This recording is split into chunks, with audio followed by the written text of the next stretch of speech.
I never thought I'd be grateful for being excluded from my own family reunion. But when my uncle opened that envelope in front of everyone, I realized some doors are meant to be slammed shut so better ones can open. What happened that day didn't. Just expose the truth about my family. It changed everything I thought I knew about myself. Before we jump back in, tell us where you're tuning in from. And if this story touches you, make sure you're subscribed, because tomorrow I've saved something extra special for you. The invitation to the Rodriguez family reunion arrived on a Tuesday morning, slipped between my gas bill and a grocery store circular. My hands trembled as I opened the cream-colored envelope with its elegant script addressing it to the Rodriguez family, 2847 Maple Street. For a moment, my heart soared. After 3 years of silence, maybe they were finally ready to forgive me for choosing my husband over their expectations. Maybe they wanted us back. But as I unfolded the ornate card, reality hit like ice water. The invitation listed every family member attending, every cousin, every aunt, every uncle. Every name except mine, my husband David's, and our twin daughters, Sophia and Elena. We weren't excluded by accident. We were excluded on purpose, with surgical precision. I'm Maria Rodriguez Chen, and before I married David, I was the golden child of our tight-knit Mexican-American family. I was the one who graduated valedictorian, who spoke perfect Spanish to our abuela, who helped organize every quinceañera and Christmas posada.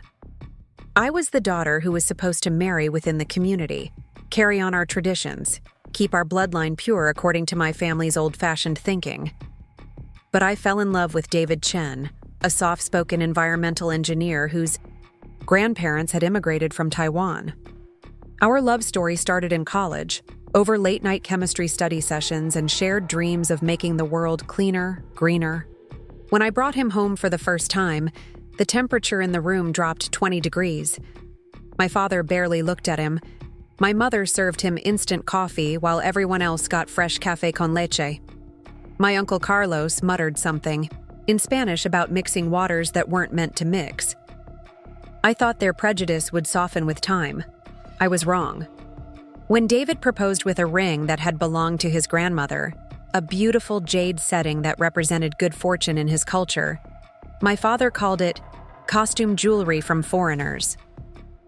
When we announced our engagement, 3 aunts suddenly had emergencies and couldn't attend the wedding. When the twins were born, looking like perfect blends of both cultures with David's dark eyes and my mother's nose, half the family sent congratulations cards to our old address, the one I'd lived at before marriage.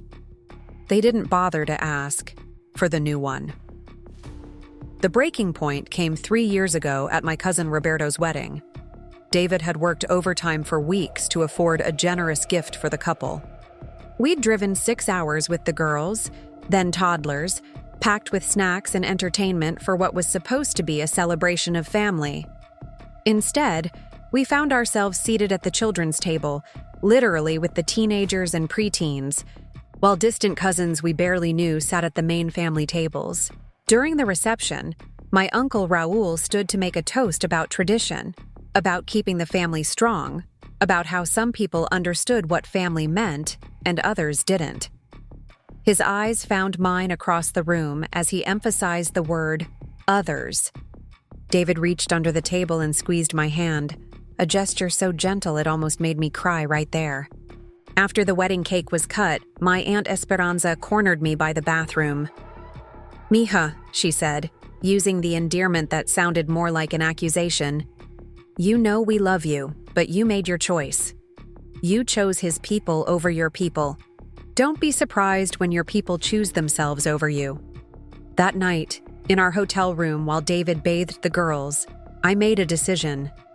I called my mother and told her we wouldn't be attending family events anymore until the disrespect stopped.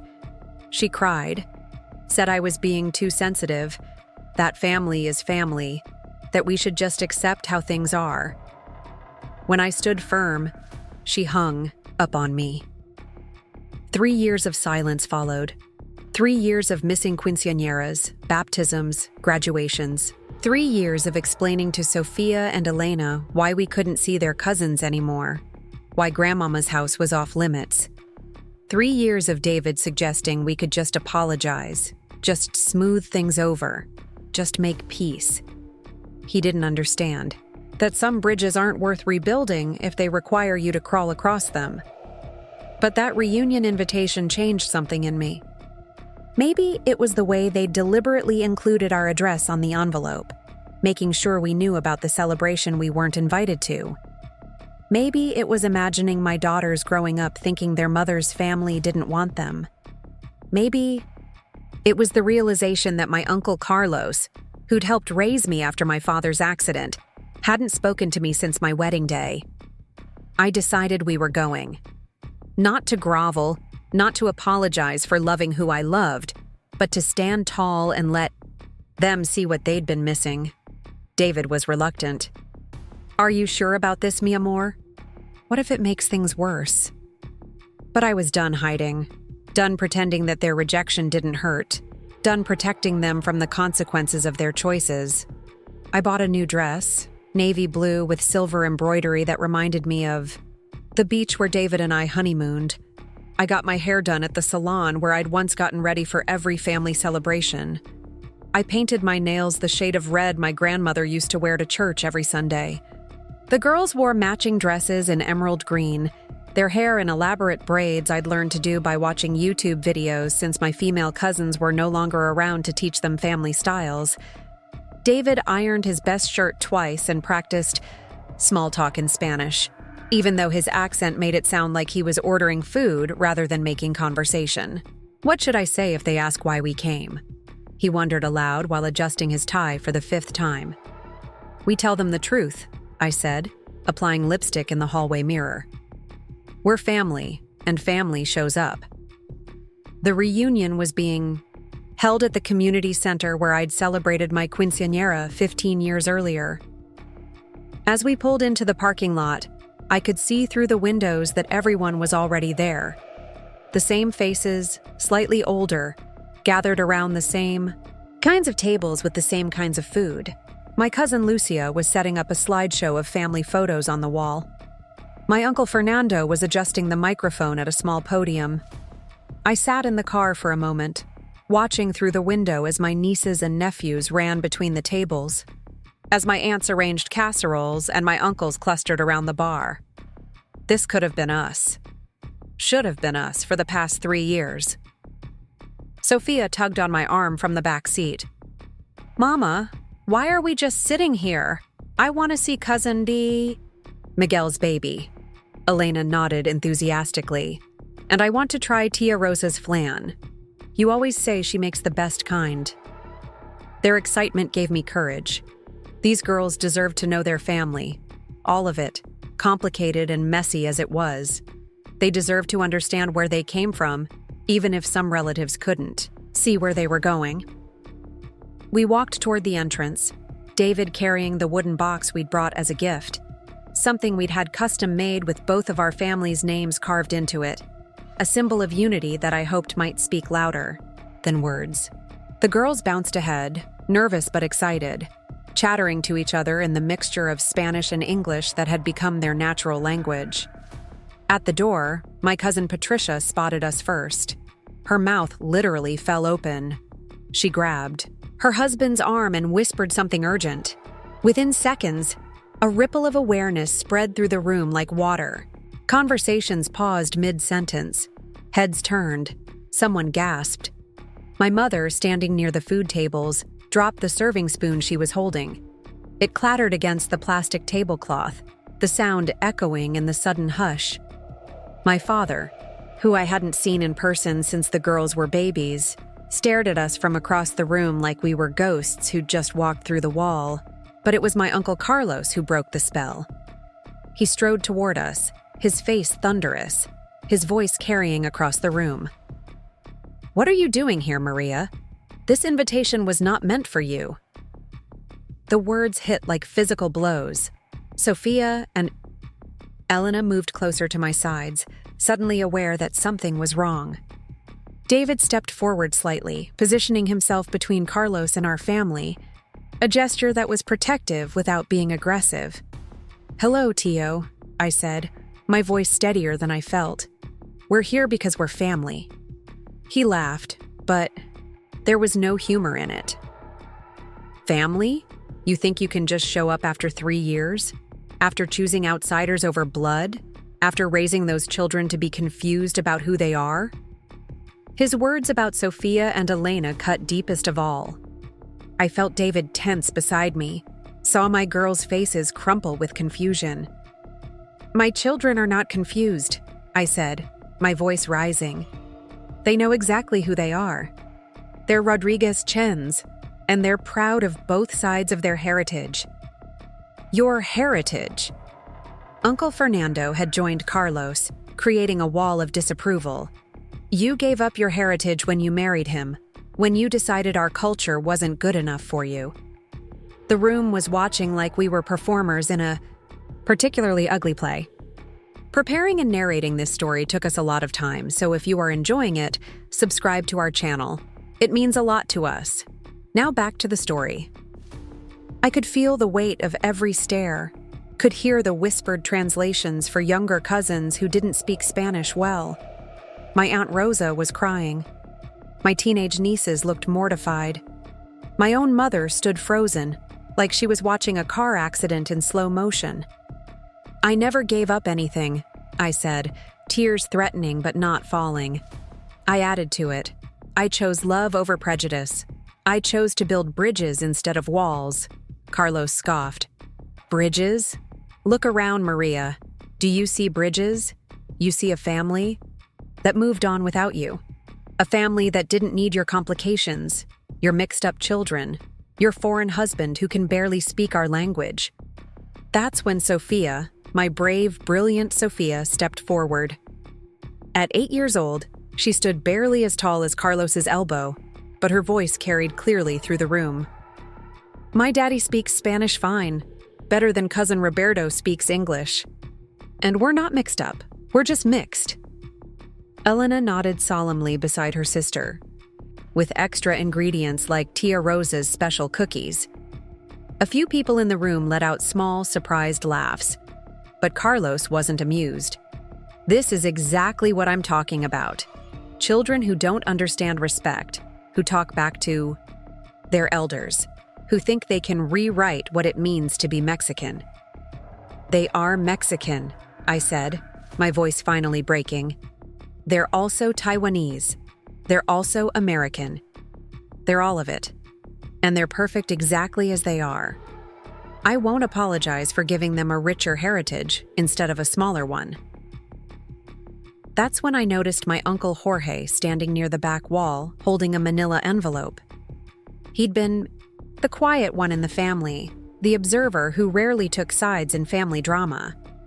He was older than Carlos by 5 years, and had always commanded a different kind of respect. As the noise in the room rose with different relatives taking sides, arguing in rapid-fire Spanish and English, Jorge walked slowly toward the center of the room. "Enough," he said, not shouting but somehow cutting through all the chaos. "All of you, enough." The room gradually quieted. Jorge looked older than I remembered, grayer, but his eyes were sharp and focused. He held up the envelope, thick with papers. "Carlos, you talk about family values, about tradition, about blood. You want to know about family? About who belongs and who doesn't?" His voice was gaining strength, authority that made even Carlos step back. "I have something here that's going to change everything you think you know about this family." Jorge walked to the center of the room with the deliberate pace of someone who had carried a secret for too long. Every eye followed him.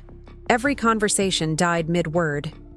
Even the children seemed to sense the gravity of the moment, clustering closer to their parents. He stood there for what felt like an eternity, the envelope heavy in his weathered hands. 25 years ago, he began, his voice cutting through the silence like a blade. "Our father, your abuelo Roberto, made me promise to keep something hidden. He said the family wasn't ready for the truth, that it would tear us apart.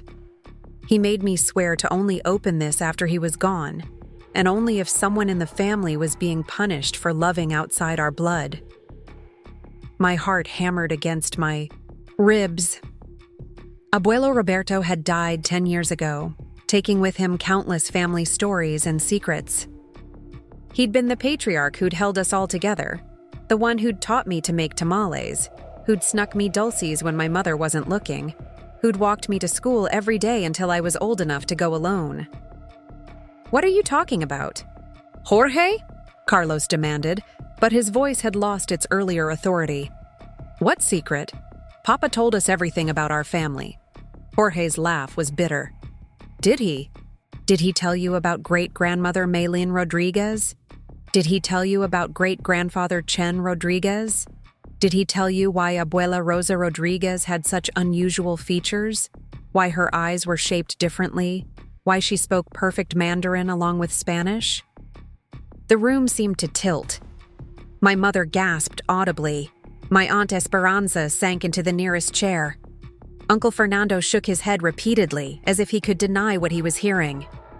"That's impossible," Carlos sputtered. "We're Mexican. Pure Mexican. Abuelo traced our lineage back to Guadalajara to Guadalajara, yes," Jorge interrupted, opening the envelope with deliberate slowness. "Where our great-great-grandfather Manuel Rodriguez fell in love with a woman named Maylene Chen, whose family had immigrated there from Canton in the 1880s, where they married in 1901 and had 7 children, including our great-grandmother Rosa Rodriguez." He pulled out a stack of photographs, documents, and what looked like a family tree written in careful Spanish script. Abuelo spent his whole life researching our family history, but he was ashamed of parts of it. He buried the truth because he thought it would make us less Mexican, less worthy of respect in our community. My legs felt weak. David moved closer to me, his hand finding mine, squeezing tight. The girls looked between the adults, trying to understand what was happening, why everyone looked so shocked. Jorge spread the documents on the nearest table like a dealer laying out a winning hand. "Here's the marriage certificate. Here's the ship manifest showing Maylene's family's arrival in Veracruz. Here's a photo of their wedding day. Look at it and tell me that's not great-grandmama Rosa, with her Chinese features clear as day." He held up a faded sepia photograph. The woman in the white dress looked exactly like my grandmother had looked, with the same deep-set eyes that had always seemed a little different from the rest of the family's features. Next to her stood a man with kind eyes and a gentle smile that I recognized from family stories, and beside them both, a beautiful young woman whose features were unmistakably Chinese. "There's more," Jorge continued, his voice gaining strength with each revelation. "Letters between Maylene and her sister in Taiwan. Recipes written in Mandarin that somehow became family recipes we still make today. Documents showing that our tamales recipe includes ingredients that came from Chinese cooking. Soy sauce mixed with chili, 5-spice blend, cooking techniques that aren't traditionally Mexican at all." Aunt Rosa stood frozen by the food table, staring at her own famous tamales as if seeing them for the first time. "But Mama always said those were secret ingredients from Oaxaca," she whispered. "Because Abuelo told her to say that," Jorge said, gently. "Because he was ashamed. Because in his generation, mixed families faced even worse discrimination than they do now. So he buried our Chinese heritage so deep that most of us forgot it existed." Carlos was shaking his head violently. "This is lies. This is made up. Why would Papa hide this?" Jorge pulled out a letter, yellowed with age. "This is from Abuelo, written to me 5 years before he died. I'll read it to you." He cleared his throat, his voice thick with emotion. "Jorge, I have carried shame in my heart for 70 years. I denied my grandmother's heritage because I was afraid our family wouldn't be Mexican enough, wouldn't be accepted, wouldn't be pure. But I was wrong. Our family's strength comes from mixing, from blending, from taking the best of different worlds and making something beautiful. If anyone in our family ever faces rejection for loving someone from outside our blood, show them this truth. Show them that we have always been a mixed family. Show them that love is what makes us strong, not blood purity. The silence that followed was deafening. I could hear my own heartbeat, could hear Sophia's quick breathing beside me, could hear someone, maybe my mother, crying softly. Jorge looked directly at Carlos then, his eyes blazing with righteous anger. You cast out Maria for marrying a Chinese man, for creating a mixed family. But Maria was just doing what our family has always done. She was carrying on our true tradition, the one Abuelo was too afraid to acknowledge. Carlos looked like he'd been slapped. Uncle Fernando was staring at the photographs spread on the table, picking them up one by one with trembling hands. My mother walked slowly toward the table, her face wet with tears. "All these years," she whispered, touching the edge of a photograph. "All these years I told Maria she was betraying our heritage. But she was. She was honoring it." Jorge turned to face me then, and his eyes were full of an apology that was decades overdue. "Maria, your daughters aren't confused about who they are. They're the continuation of a story that started over a century ago. They're exactly what this family has always been. A beautiful blend of cultures, made stronger by mixing, not weaker." I couldn't stop the tears anymore.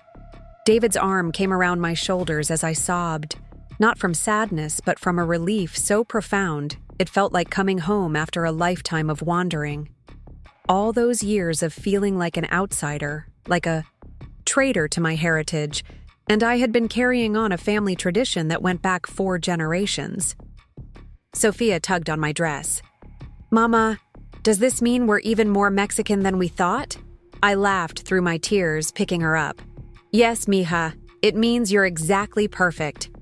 Uncle Carlos stood frozen in the center of the room, the photographs, in his hands telling a story he'd never imagined. His face cycled through shock, denial, confusion, and finally something that looked like shame. The man who had been so certain about family purity, about tradition, about who belonged and who didn't, was holding proof that everything he believed was built on a lie. "Carlos," Jorge said softly, "Papa made me promise something else. He said if this truth ever came out, if our family ever learned who we really were, that we had to make things right, that we had to stop the prejudice before it poisoned another generation." My Aunt Esperanza stood up from her chair, walked over to where David stood holding Elena, and did something that shocked everyone in the room. She bowed slightly, the way I'd seen David's mother bow when showing respect. "David," she said in her careful English, "I owe you and your daughters an apology. I owe your wife an apology. I've been a foolish old woman who forgot that families are built on love, not blood type." One by one, other family members began approaching us. My cousin Lucia hugged me so tight I could barely breathe, whispering, "I missed you," over and over in my ear. My Uncle Fernando shook David's hand and asked him, in careful Spanish, if he would teach him some words in Mandarin. My teenage nieces rushed to Sofia and Elena, eager to hear about their cousins they'd never been allowed to know. But the most powerful moment came when my mother approached us. She looked older than I remembered, frailer, but her eyes were bright with tears and determination. She knelt down in front of Sofia and Elena, taking each of their hands. "Mis nietas," she said, her voice breaking. "My granddaughters. I've missed so much of your lives because I was blind, because I was stupid, because I thought I knew what family meant. Will you forgive your abuela?" Sofia looked at Elena, then back at our mother. "Do you like dumplings, abuela? Mama makes really good ones." My mother laughed, a sound I hadn't heard directed at us in 3 years. "I would love to try your mama's dumplings." Elena nodded seriously. "And we can teach you to use chopsticks. Daddy says it's good for your brain." The reunion continued, but everything had changed. Instead of the tense, exclusive gathering it had been, it became a celebration of discovery.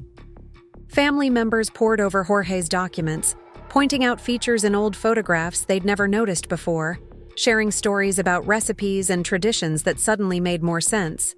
David found himself surrounded by uncles asking about his work, his family, his culture. He taught my teenage cousins how to fold origami flowers using napkins from the dessert table. He explained the meaning behind the jade pendant Sophia wore, the one his grandmother had given her before she passed. As the evening wound down, as families began gathering their sleepy children and leftover food, Carlos approached us. He looked exhausted, deflated, like a man who'd built his identity on false foundations and was now trying to figure out who he actually was. "Maria," he said, his voice barely audible. "I was wrong. I was so wrong about everything." I looked at this man who had been like a second father to me, who had taught me to drive, who had walked me down the aisle at my wedding because my own father was still too proud to do it. "Tio? We all make mistakes when we're afraid." He nodded, tears streaming down his weathered face. "Your daughters, they're beautiful. They're smart. They're exactly what Papa would have wanted for this family." He paused, struggling with the words. What I want for this family now. 3 months later, we hosted Christmas dinner at our house for the first time ever. Both sides of our family came. David's parents flying in from California, my extended family driving up with enough food to feed an army. Sophia and Elena delighted in translating between Spanish, English, and Mandarin, teaching everyone how to say Merry Christmas in 3 languages. Uncle Jorge framed Abuelo Roberto's confession letter and hung it in our living room, right next to a new family photo that included everyone, all the mixed, complicated, beautiful branches of our family tree. The reunion that was meant to exclude us ended up including us in ways we never imagined possible. Sometimes the most painful rejections lead to the most beautiful discoveries. Sometimes the family that claims you're not enough reveals that you're exactly what they've always been, even when they forgot it themselves. That envelope didn't just silence a room. It opened hearts, bridged cultures, and proved that sometimes the most important family traditions are the ones we're brave enough to continue, even when we don't know we're continuing them. Sometimes the most profound realizations come wrapped in the most ordinary moments. Mine came 6 months after that reunion, on a Tuesday morning while making breakfast for my family. I was standing at the stove, flipping pancakes while Sophia practiced Mandarin phrases at the kitchen table, and Elena hummed a lullaby my grandmother used to sing to me in Spanish. David was reading the news, occasionally translating interesting headlines into Spanish for the girls' benefit. Just another morning in our beautifully chaotic household. But then Sophia said something that stopped me mid-flip. "Mama, I told my teacher about the reunion, about finding out we've always been Chinese and Mexican. She said that's called being third culture kids, but I told her that's wrong." I turned around, curious. "Wrong how, mija?" Sophia looked up from her workbook with those serious dark eyes she'd inherited from David. "Because we're not third culture. We're first culture. We're the first ones in our generation to know the whole truth about our family." Elena nodded sagely while spreading jam on her toast. "Like we're the beginning of something new, not the end of something old." That's when it hit me. All these years, I'd been carrying shame about disrupting family tradition, about being the one who broke the mold, about raising children who didn't fit neatly into one cultural box. I'd seen myself as the rebel, the troublemaker, the one who chose love over heritage. But my 8-year-old daughter had just reframed our entire existence. We weren't destroying tradition. We were fulfilling it. We weren't the break in the family chain. We were the link that reconnected broken pieces. I thought about great-great-grandmother Mei Lin, how she must have felt moving to a new country, learning new customs, creating fusion recipes that would feed her family for generations. I thought about her courage to love someone who looked different, spoke differently, came from different traditions. I thought about how she probably faced the same whispers, the same doubts, the same questions about belonging that I had faced. The pancake started to burn, but I didn't care. I was having an epiphany that was reshaping everything I thought I knew about identity, about heritage, about what it means to belong. David looked up from his tablet. "Estás bien, amor? You've been staring at that pancake for 5 minutes." I laughed, flipping the now crispy pancake onto a plate. I just realized something. All this time, I thought we were different from everyone else in our family. But we're not different. We're exactly the same. We're doing what this family has always done. We're choosing love that transcends borders. The girls exchanged those looks that said they'd already figured this out while the adults were still catching up. "Duh, Mama," Elena said with the casual wisdom of youth. "Why do you think our family makes the best food? It's because we mix the best parts of everything." After breakfast, as I packed the girls' lunches, I thought about the conversations we'd been having with extended family since the reunion. My cousin Lucia had started asking David to teach her children Mandarin. Uncle Fernando was learning to use chopsticks and had bought a wok for his kitchen. My mother had framed a photo of Sophia and Elena teaching her to make dumplings. But the most beautiful change was in Carlos. The man who had once seen our mixed heritage as contamination now spoke proudly about our complete family history. He'd spent weeks researching more about Mei Lin's family, discovering cousins in Taiwan we'd never known existed. Last month, he'd announced he was planning a trip to China to trace our ancestral roots there, just like he'd once traced them in Mexico. "Your girls opened my eyes," he'd told me after Sunday dinner last week. "They showed me that being proud of where you come from doesn't mean being ashamed of where you're going." As I walked the girls to school that morning, Sophia slipped her hand into mine. "Mama, do you think great-great-grandmama Mei Lin would be proud of us?" I thought about it as we crossed the street, about a young woman who'd left everything familiar to build something new, who'd raised children to be bridges between worlds, who'd passed down love and recipes and resilience through generations. "I think she'd see us," I said finally, "and recognize exactly what she started." Elena skipped ahead, then turned back to us. "I think all our great-great-grandmamas would be proud.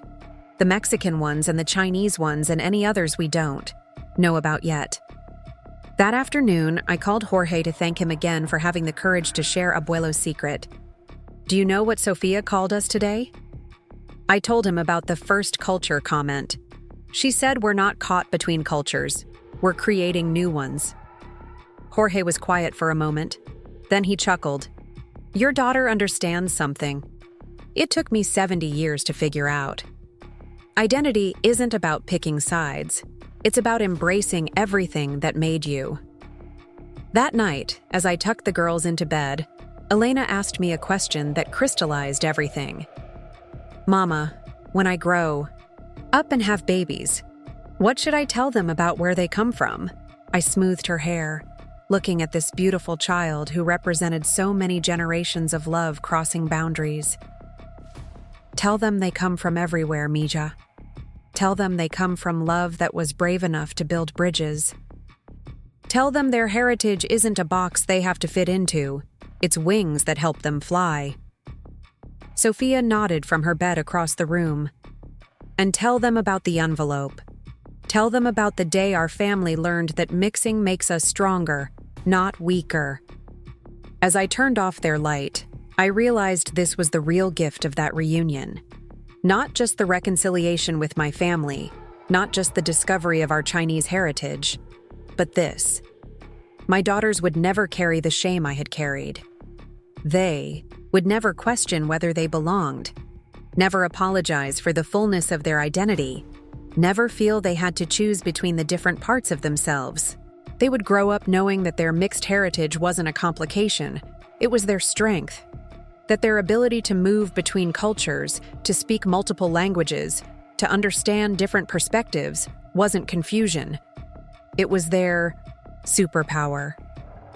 That Tuesday morning realization has stayed with me ever since.